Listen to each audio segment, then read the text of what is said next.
नमस्कार दोस्तों, आप सभी का स्वागत है आज की एक फिर न्यू कहानी में। जी हाँ दोस्तों, आज की कहानी बहुत ही ज्ञानवर्धक होने वाली है। दोस्तों ये कहानी हमें ये सिखाएगी कि इंसान के पास इंसानियत होना बहुत ज़रूरी है, क्योंकि मेरे दोस्त अगर आपके पास इंसानियत नहीं है तो इस धरती पर मानव रूपी जीवन में भी आप एक जानवर समान हैं। तो चलिए दोस्तों कहानी को शुरू करते हैं। इससे पहले जो भी मेरे प्यारे साथी भाई एवं बहन और दर्शकगण पहली बार चैनल पर आए हैं तो चैनल को सब्सक्राइब कर लीजिएगा और नोटिफिकेशन को ऑन कर लीजिएगा। चलिए कहानी को शुरू करते हैं। एक प्यारा सा गांव था, जिस गांव में मेरे दोस्त कहे तो एक सेठ रहा करता था। दोस्तों सेठ काफ़ी अमीर था, यानी सेठ के घर इतना धन दौलत था दोस्तों, फिर भी सेठ यानी कहे तो वो क्रूर स्वभाव का था। यानी कहे तो वो किसी को दान देना नहीं चाहता था और हर किसी पर शक की नज़र से वो देखता था। कहने का साफ मतलब है मेरे दोस्त, उसके यानी घर पर कोई भी भिखारी या कोई भी सज्जन आते तो उनका आदर सेवा नहीं करता था। एक दिन सेठ यानी शाम के वक्त अपने महल के ऊपर टहल रहा था, तभी दोस्तों उसी के दरवाजे पर एक भिखारी आ जाता है। भिखारी बोलता है कि हे सेठ महाराज, मेरा घर यहाँ से बहुत दूर है जंगल में और बारिश आ रही है, मैं क्या आपके यानी इस हवेली के पास ठहर सकता हूँ? तभी दोस्तों सेठ कहता है कि आप ठहर सकते हैं, पर मेरी कुछ शर्तें हैं। दोस्तों उसके बाद यानी भिखारी कहता है कि आपकी जो भी शर्तें हैं मैं मानने को मंजूर हूँ।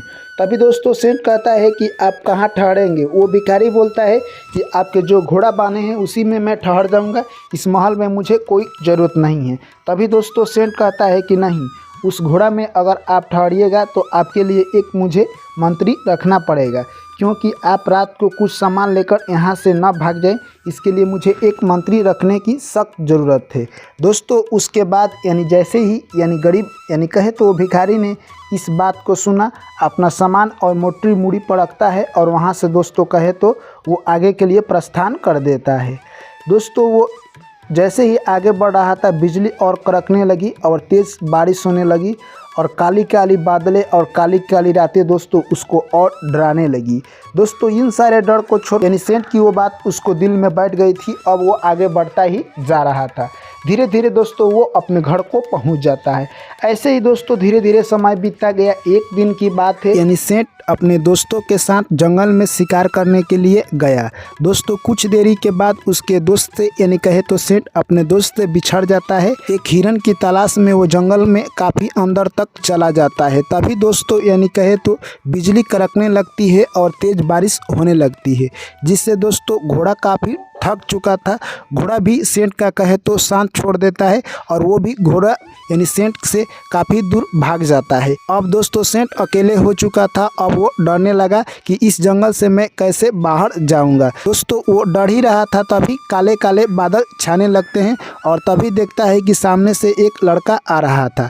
लड़के को देखकर सेठ कुछ देर के लिए डर जाता है, परंतु जैसे ही लड़का उसके पास आता है उसके बाद लड़का बोलता है कि हे सेठ महाराज, मुझे लग रहा है कि आप रास्ता भ्रमित है, आप मेरे कुटिया में चलिए और वहीं पर आज रात्रि को व्यतीत कीजिएगा। उसके बाद दोस्तों सेठ कहता है कि चलो मैं तुम्हारे आस कुटिया में ही रहूँगा, मैं इधर शिकार करने के लिए आया था और मैं अपने दोस्तों से बिछड़ गया हूँ। उसके बाद दोस्तों वो लड़का कहें तो यानी उस सेठ को ले जाता है अपनी कुटिया में और जो भी खाना था वो लिया कर देता है और उसके बाद सोने वक्त यानी दूध ला कर देता है। तभी सेठ पूछता है कि यह किस चीज़ का दूध है? तभी वो लड़का बोलता है कि बकरी का दूध है, हमारे यहाँ जो भी मेहमान आते हैं उनको हम लोग यही पिलाते हैं। दोस्तों सेठ कहते हैं कि ठीक है, यह दूध इतना एक ही बकरी का दूध है, तुम लोग क्या पियोगी, इसमें से तुम लोग भी अपने लिए रख लो। दोस्तों दूध और दे देता है और कुछ दूध पी लेता है। उसके बाद सेठ कहने लगा कि मैं जब इस जंगल में शिकार करने के लिए आया तो मेरे पास एक घोड़ा था, जो कि मेरा घोड़ा खो गया है। अगर आप उसमें मेरी मदद कर सकते हैं खोजवाने में तो आपकी बहुत बड़ी मेहरबानी होगी। दोस्तों वो लड़का बोलने लगा कि मैं इस जंगल को चापा चापा जानता हूँ, आपका घोड़ा सुबह तक मैं खोज कर जरूर ला दूँगा, आप निश्चिंत होकर सो जाइए। दोस्तों उस लड़के की कुटिया में यानी कहे तो दोस्तों वो लड़का उसी भिखारी का लड़का था, यानी उसी कुटिया में वो सेठ सो जाता है। तब तक वो लड़का घोड़ा खोजने के लिए निकल जाता है। देखता है कि घोड़ा एक बरगद के पेड़ के नीचे बैठा हुआ था। उस घोड़ा को पकड़ कर लाकर वहीं पर बांध देता है। जैसे ही सुबह होती है सेंट उठता है तो देखता है कि उसका घोड़ा उसके यानी मड़ई के पास बंधा हुआ है। यह सब सीन देखकर वह काफ़ी खुश हो जाता है और लड़के को बुलाता है, कहता है कि धन्य है तुमने मेरे घोड़े को इस महाजंगल में खोज दिया, इसके लिए मैं सदा आपका आभारी रहूँगा। उसके बाद दोस्तों सेंट कहता है कि मैं अब जाने की तैयारी में हूँ, मैं अपने घर को जाऊँगा, तुम मुझे इस जंगल से बाहर निकाल दो और सबसे मेरी पहली प्रार्थना है कि तुम अपने पिता से मुझे ज़रूर मिलाओ, क्योंकि वो कैसा पिता है जिन्होंने बच्चे को इतना अच्छा संस्कार दिया है, मैं उनसे मिलना चाहता हूँ।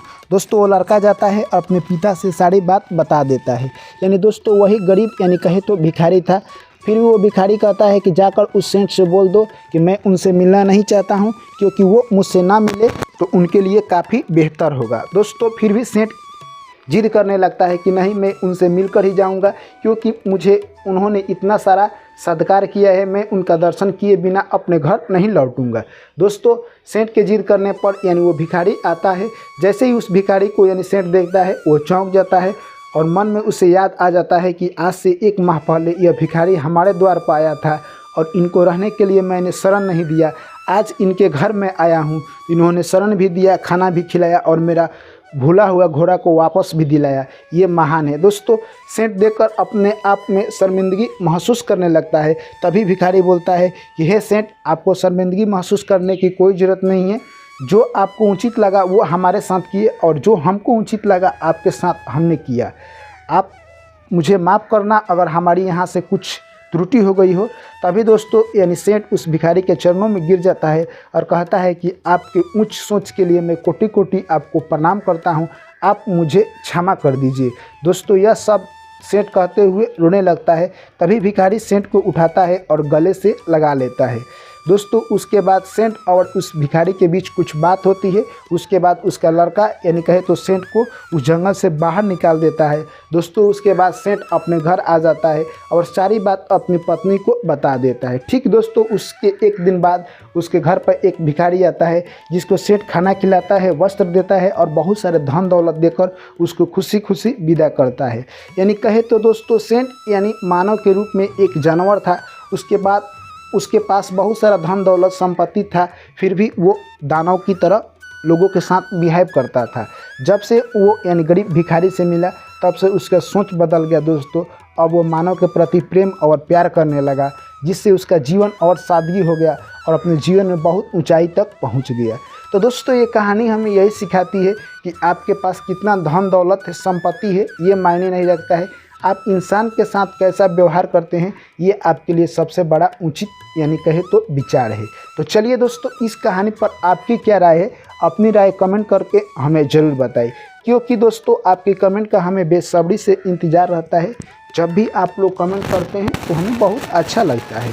ऐसे ही दोस्तों आप लोग प्यारे प्यारे कमेंट करते रहिए और जो भी मेरे प्यारे साथी भाई एवं बहन और दर्शकगण चैनल पर पहली बार आए हैं तो चैनल को सब्सक्राइब कर लीजिए, क्योंकि दोस्तों ऐसे ही कहानी हम आपके बीच लेकर आते रहते हैं। चलिए दोस्तों हमें आप लोग विदा दीजिए, फिर आपसे मिलते हैं अगली कहानी में। ऐसे ही प्यार और सपोर्ट की बहुत ज़रूरत है। Thank you, take care, bye bye, जय श्री कृष्ण, राधे राधे।